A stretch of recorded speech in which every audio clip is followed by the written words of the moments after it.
عیدین کی نماز اگر جماعت کے ساتھ نہ مل سکے تو اس کو قضا نہیں پڑھا جا سکتا۔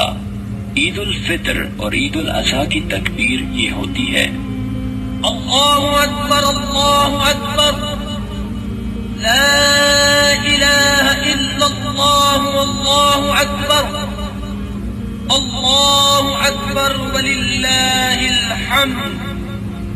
اب ہم آپ کو عید الفطر اور عید الاضحیٰ کی نماز کی نیت کے بارے میں بتلاتے ہیں۔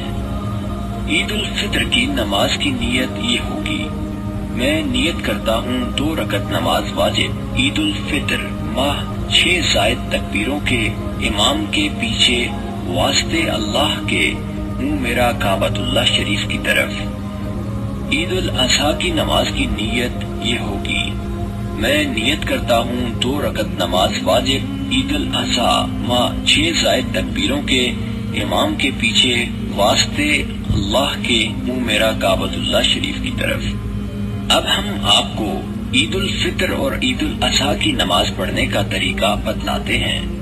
عید اور بقر عید کی نماز پڑھنے کا طریقہ ایک ہی ہے۔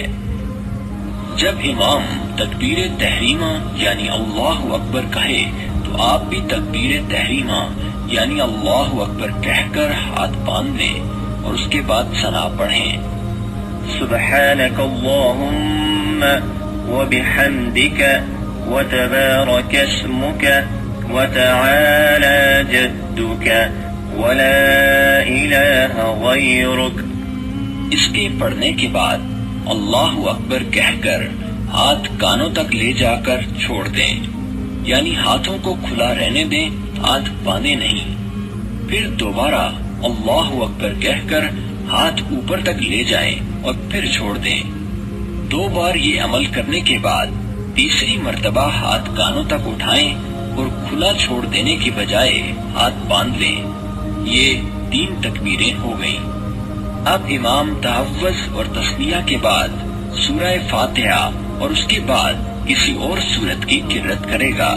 نماز پڑھنے والے خاموشی سے سنیں اور امام کے اشاروں پر رکوع اور سجدہ کر کے پہلی رکعت مکمل کریں۔ پہلی رکعت کے دونوں سجدے مکمل کرنے کے بعد جب کھڑے ہوں دوسری رکعت کے لیے تو ہاتھ باندھ لیجئے۔ امام سورہ فاتحہ اور کوئی اور سورت پڑھے گا۔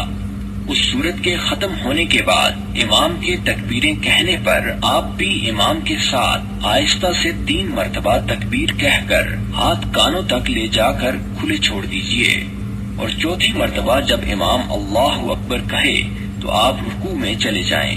پھر امام کے اشاروں پر دوسری رکعت مکمل کر لیں۔ یہ ہوا عیدین کی نماز پڑھنے کا طریقہ۔